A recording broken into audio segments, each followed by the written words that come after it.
kali ini adalah salah satu hal yang paling sering muncul di kolom komentar tips hemat. Kalau gaji kita pas-pasan, gimana caranya supaya bisa nabung?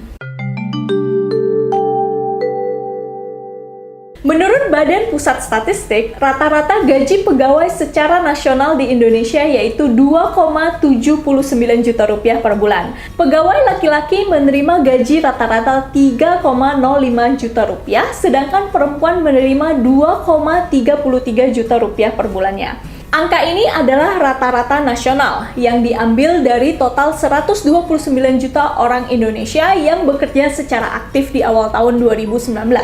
Artinya, setiap gaji orang bisa berbeda-beda. Ada yang jauh lebih tinggi, ada juga yang lebih rendah.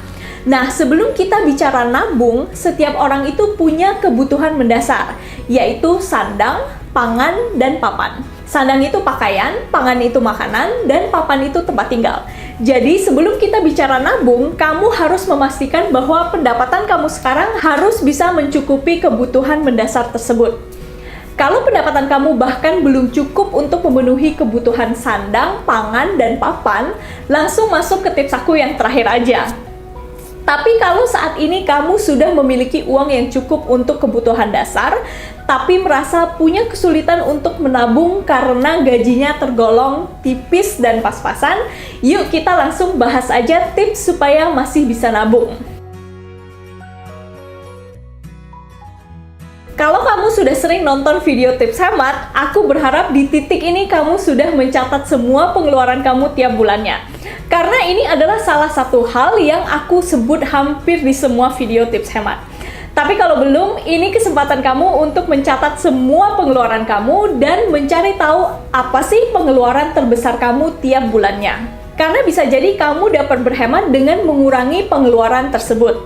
Pada umumnya, pengeluaran terbesar kita adalah tempat tinggal, transportasi, dan makanan. Kalau ternyata pengeluaran terbesar kamu adalah hal lain, itu bisa jadi pertanda yang gawat. Nah, idealnya pengeluaran untuk tempat tinggal, transportasi, dan makan tidak boleh lebih dari setengah atau 50% dari pendapatan bulanan kamu. Setelah tahu tiap bulannya uang kamu paling banyak keluar untuk apa, coba pikir atau cari cara gimana kamu bisa mengurangi pengeluaran itu. Misalnya, mungkin biaya kos-kosan kamu harganya mahal karena berada di daerah strategis. Atau kamu keseringan makan di luar. Atau transportasi lumayan banyak habis karena keseringan naik mobil. Biaya-biaya ini bisa kamu kurangi, sehingga uangnya bisa kamu pakai untuk menabung atau investasi. Ini sangat penting. Kalau gaji kita aja udah pas-pasan buat hidup sehari-hari, bakal susah banget buat bisa menabung saat kita juga harus membayar cicilan hutang beserta bunganya tiap bulan. Aku dari kecil sudah dibiasakan nggak boleh berhutang. Kalaupun menggunakan kartu kredit, tujuannya bukan untuk mencicil barang di luar kemampuan, tapi untuk mengatur cash flow. Dan ada keuntungan tambahan pakai kartu kredit, yaitu reward point-nya. Yang harus dihindari adalah menggunakan kartu kredit tapi gagal bayar tagihan bulanannya. Bunganya bisa mencapai belasan persen tiap tahunnya. Online lending lebih parah lagi, bisa belasan persen tiap bulannya alias lebih dari 100% per tahun. Jadi kebayangkan udah kerja susah-susah, uangnya malah dipakai untuk membayar bunga dari hutang. Aku sudah beberapa kali membahas soal hutang. Salah satunya adalah gimana caranya melunasi hutang apabila kamu sudah terlanjur memiliki hutang. Kuncinya adalah melunasi hutang itu memiliki prioritas yang lebih tinggi daripada menabung. Karena jelas supaya bunganya tidak terus bertambah. Nah, cara melunasi hutangnya gimana? Aku taruh link videonya di kolom deskripsi.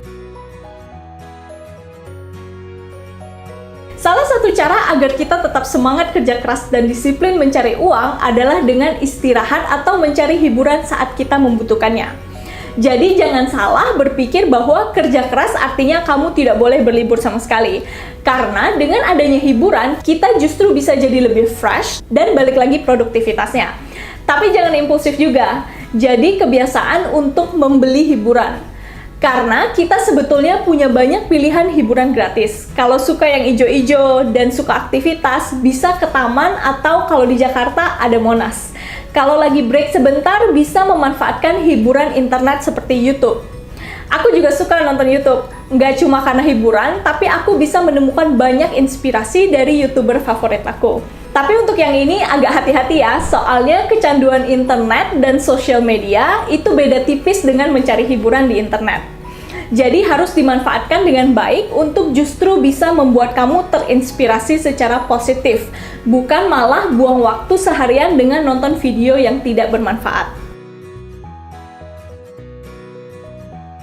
Ini mungkin terdengar cukup kontroversial ya, tapi aku sering melihat orang-orang yang rela bayar mahal atas nama gengsi dan ingin terlihat kaya.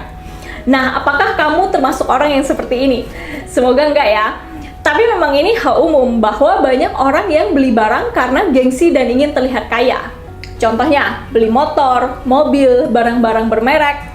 Jangan salah ya, kalau mereka punya kesanggupan untuk beli, terserah mereka, uang mereka. Tapi kalau kita jadinya ngutang demi terlihat kaya, itu harus dihindari. Salah satu contohnya nih, kalian pasti pernah dengar ada tetangga, teman, atau saudara yang pernikahannya luar biasa mewah karena alasan gengsi. Serius, ini kalau kita ngomongin pernikahan, harganya mahal sekali. Mulai dari prewedding, gaun pengantin, jamuan makan-makan untuk tamu, hingga honeymoon. Itu semua harganya bisa ratusan juta, dan habis dalam waktu beberapa hari aja. Aku sendiri baru menikah akhir tahun lalu, dan bisa dibilang bahwa aku nggak peduli setitik pun dengan yang namanya gengsi. Saat teman-teman aku priwed di luar negeri, musim dingin, dengan salju-salju, bagus gitu kan, tapi habis uang puluhan hingga ratusan juta. Aku mending masukin uangnya ke reksadana atau P2P lending supaya bisa menikmati keuntungannya di masa depan. Di saat pengantin lain sibuk cari tempat semegah mungkin, dekorasi custom yang luar biasa meriah, aku memutuskan untuk ambil paket yang basic, yang sebenarnya bagus juga kok. Intinya saat itu aku sudah memutuskan budgetnya berapa dan membuang jauh-jauh yang namanya gengsi. Banyak orang yang mengeluhkan, saya mahasiswa, tiap bulannya dikirimkan uang pas-pasan, gimana mau nabung? Perhatikan kata-katanya, dikirimkan, yang artinya masih bergantungan menerima uang dari orang lain. Ketika aku kuliah, uang yang dikirimkan oleh orang tua tidak banyak. Dan aku tahu, tiap bulannya uang itu tidak cukup untuk memenuhi semua kebutuhan. Boro-boro mau nabung kan? Tapi mau minta uang lebih juga lama-lama malu. Jadi yang aku lakukan adalah mencari penghasilan tambahan dengan menjadi guru les anak SD. Saat kuliah itu kan waktunya masih bisa kita atur. Kuliah bukan dari Senin sampai Minggu, pagi sampai malam. Jadi waktunya masih bisa diatur untuk menghasilkan uang tambahan.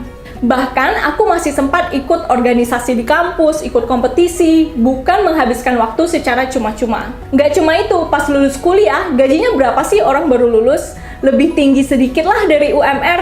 Gaji seperti itu nggak akan bikin kita kaya, jadi pasti harus cari penghasilan tambahan. Contohnya, kasus aku itu sekitar 6 tahun yang lalu, aku sempat buka toko online untuk mendapatkan penghasilan tambahan. Ya sayangnya setelah sekitar 3 tahun, tokonya aku tutup karena sempat tidak bisa membagi waktu antara pekerjaan dan toko online. Tapi paling nggak aku mencoba, dan dalam kurun waktu 3 tahun itu, aku menghasilkan uang tambahan yang bisa aku tabung. Selain itu, sempat juga jadi freelance untuk nulis artikel dan dikerjakan di saat weekend. Intinya banyak hal yang aku coba untuk menghasilkan penghasilan tambahan, tidak hanya bergantung pada satu sumber pendapatan saja.